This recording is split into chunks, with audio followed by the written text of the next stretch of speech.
sàcc xaalisu réew mi rawale seeni doom kon su dee ñun ñi ngi def sacrifice yu toll noonu démb sama waajur bu jigéen daf ma woo ne ma dellu seegoo Ziguinchor ma ne ko tant que manifestation bu weesul du ma ñëw mu ne ma tey ngaa dellu si ndax li may dégg dallu sama xel ma ne ko yaay gis nga mercredi bu soobee yàlla ñett yi moo mun a am daañ ñu bàyyi ñu dem def suñu manifestation ci jàmm ñibbisi si jàmm réew mi continuer doxam wala dinañu xëy jàpp ñu ñun ñëpp te bu boobaa ñoo ko war a gérer wala ñu def pexe bu ëpp loolu it waaye bu ci munti am rek man ci ñiy jiitu laa ciy bokk parce que duma leader boo xam ne day woote ba pare dem làqatu ji mu tegal ma ci ni léeg-léeg de xoolu yaay mooy wax waaye li nga wax yëpp dëgg la yàlla na leen yàlla aar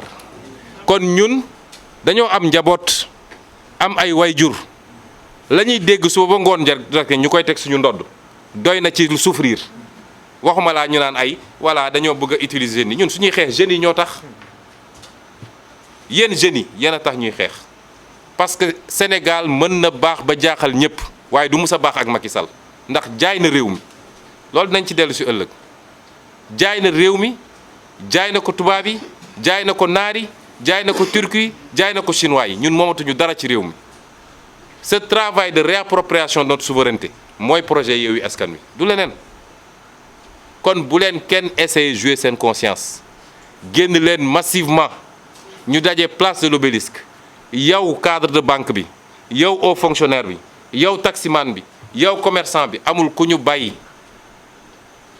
génn leen parce que c'est l'avenir du Sénégal qui est en jeu bu ngeen ñëwee ba foofu nag la ñu bëgg a waxtaan ak yéen dinañ leen ko wax parce que dañu ne loolu ci cadre bu spécial occasion bu spécial dañ koy waxtaan ak yéen lii mooy woote 8 juin bi ñuy araftu nag Macky Sall xam nga yi ñuy def nii yëfu xale la di def ay capture d'image naan adresse Sonko ngi nii adresse Déthié ngi nii man sama kër ñëpp a ko xam comme nee nañu ñoom léegi xam nga ku jóg doo mus a dégg ñu ne Benno Bokk Yaakaar day def manifestation nga dégg opposition bi ne damay def contre manifestation musoo ko dégg suñu yoon newul ci ñoom il ne nous intéresse pas d'ailleurs jaru ko ndax ñoom ñooy reyante seen biir fu ñu daje bu ñu paree séddoo xaalis bi ñu sàcc ci réew mi paaka yi génn jaas yi génn kooku jarul ngay dem ci ko musudoo dégg ñu ne Benno Bokk Yaakaar day def manifestation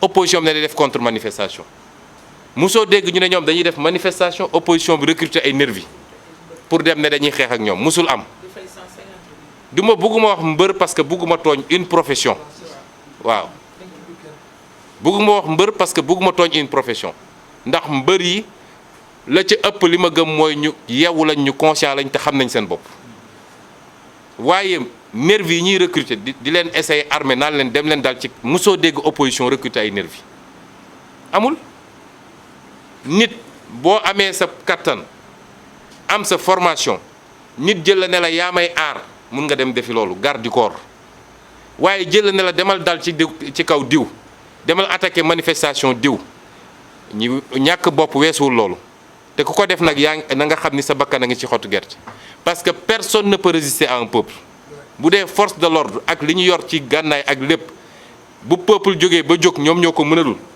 kuñ fi nax ba ne la yow demal attaquer xamal ni yow yaa ngi tayle sa bopp ndax fa nga dëkk fa nga nekk nit ñi dañ fa régler seen problème ak yow kon ñi ngi woowaat ñëpp réew mi dafa toll à un moment extrêmement grave Macky Sall gannaaw bi mu lajjee lajjaat li gën a firndeel lajjam mooy réew bu nekk en guerre nga xam ne tey bombardé nañu immeuble yëpp ba réew ma dara taxawutu fa ci réew googu lay dem di saraxu ne leen jox leen ma blé jox leen ma maïs moom 10 ans yi lan la def ba ñu am ba lan la liggéey pour ñu am blé am maïs fii ci réew mi tey ku fi yoroon poulailler mënatoo am aliment parce que blé bi Ukraine la doon jóge wala kii bi maïs bi moom lan la def ci 10 ans yooyu tey mu jël avion am dem di lambari dem gis Poutine naan ko dimbale ma nga bàyyi port bi ndax ñu am ñebbe ñàkk jom weesuwul loolu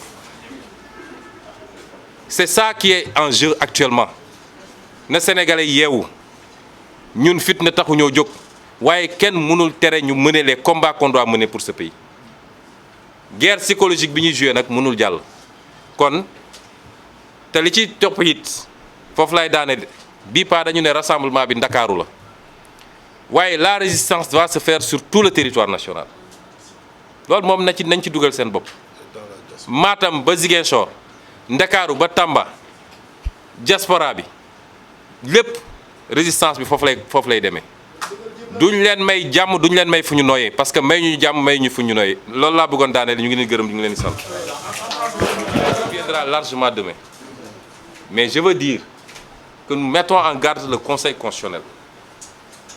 Ces 7 messieurs et dames pompeusement appelés sages j'ai toujours dit que, et ça je le dis depuis 5 ans, revoyez mes vidéos, il y a des choses qu'on ne peut plus admettre dans ce pays. Au nom de l'exercice d'une profession, on se permet de piétiner la loi, de piétiner la Constitution et de mettre le pays en insécurité. Ce qui se passe actuellement, c'est la responsabilité de 7 personnes, 8 personnes, qui sont tous des magistrats. Parce que le ministre de l'Intérieur est magistrat. C'est la responsabilité de 8 personnes. Et à chaque fois que le pays est dans ces situations de tension, c'est le Conseil constitutionnel, c'est la Cour suprême, c'est la DG. Est-ce que cela c'est normal? Moins de 10 personnes qui tiennent tout un pays en otage pour les avantages qu'on leur donne. Aujourd'hui, ils sont barricadés chez eux, gardés par le GIGN, gardés par la BIP, gardés. Ce n'est pas la peine. Personne ne va les attaquer. Personne. Mais qu'ils comprennent que tôt ou tard, ils rendront compte de leur irresponsabilité. Devant cette même loi qu'ils étaient censés dire et qu'ils n'ont pas dite, devant cette même constitution qu'ils ont piétinée et violée, ils rendront compte. Parce que ce qu'ils ont fait, c'est une violation flagrante de la loi. Parce que Macky Sall prolonge l'âge de la retraite, parce que Macky Sall donne des dessous de table, parce que Macky Sall donne des... Il faut aller voir le train de vie de ces gens-là. Allez voir le train de vie de ces gens. Ce n'est pas un salaire de fonctionnaire qui le donne. Et au nom de cela, ils sont prêts à tout faire. Et à mettre ce pays en péril et en danger. Ça ne peut pas continuer. Et c'est valable de manière générale. La justice de ce pays, c'est la première grande réforme qu'il faudra faire. Il n'y a plus de justice dans ce pays. Cette justice fait mal au pays. Elle se fait mal à elle-même. Parce que tous les magistrats sérieux, compétents, aujourd'hui souffrent des actes posés par une petite minorité, un groupuscule de magistrats que Macky Sall a choisi et trié sur le volet. À chaque fois qu'on est dans ces situations, c'est un procureur qui est à la base. À chaque fois qu'on est dans une situation, c'est un doyen des juges qui est à la base. À chaque fois qu'on est dans une situation, c'est la Cour suprême ou le Conseil constitutionnel. Est-ce que cela est normal? Jusqu'à quand on va supporter ça? Et c'est pourquoi j'ai dit tantôt que les gens rendront compte des actes qu'ils posent. Ça ne peut pas se faire aussi facilement. Les rumeurs disent que c'est... Puisque Pape Omar Sakho doit aller à la retraite dans quelques semaines au plus tard, après avoir fait ses forfaitures et probablement avoir été bien récompensé par Macky Sall, que c'est Serigne Bassirou Gueye, l'autre catastrophe de la magistrature, qui est préposé pour le remplacer et qui va avoir la mission de valider, à côté de Antoine Diome, le projet de troisième mandat. Ils nous trouveront en face. C'est simple comme bonjour. Il reste à Macky Sall 18 mois à la tête de ce pays. J'allais dire même 16 mois. Après Macky Sall, les gens doivent comprendre qu'ils rendront compte. Et ce ne sont pas des menaces, c'est des promesses fermes. Ils rendront compte des actes qu'ils ont posés. Qu'ils soient hauts fonctionnaires, qu'ils soient magistrats, tous les gens qui poseront des actes délibérément politiques, qui n'ont rien à voir avec la loi, auront à rendre compte des agissements qu'ils ont eus. Parce que ce qui va se passer, s'il y a débordement, c'est la responsabilité de ces 7 personnes. Et de ces 7 personnes uniquement. S'il y a débordement, demain et les jours à venir, c'est leur responsabilité. Et si leur conscience leur permet, malgré tout, d'aller prendre leur tchéboudienne et de prendre leur thé tranquillement, c'est qu'il ne reste rien en termes de conscience, de morale et d'humanité. Je vous remercie.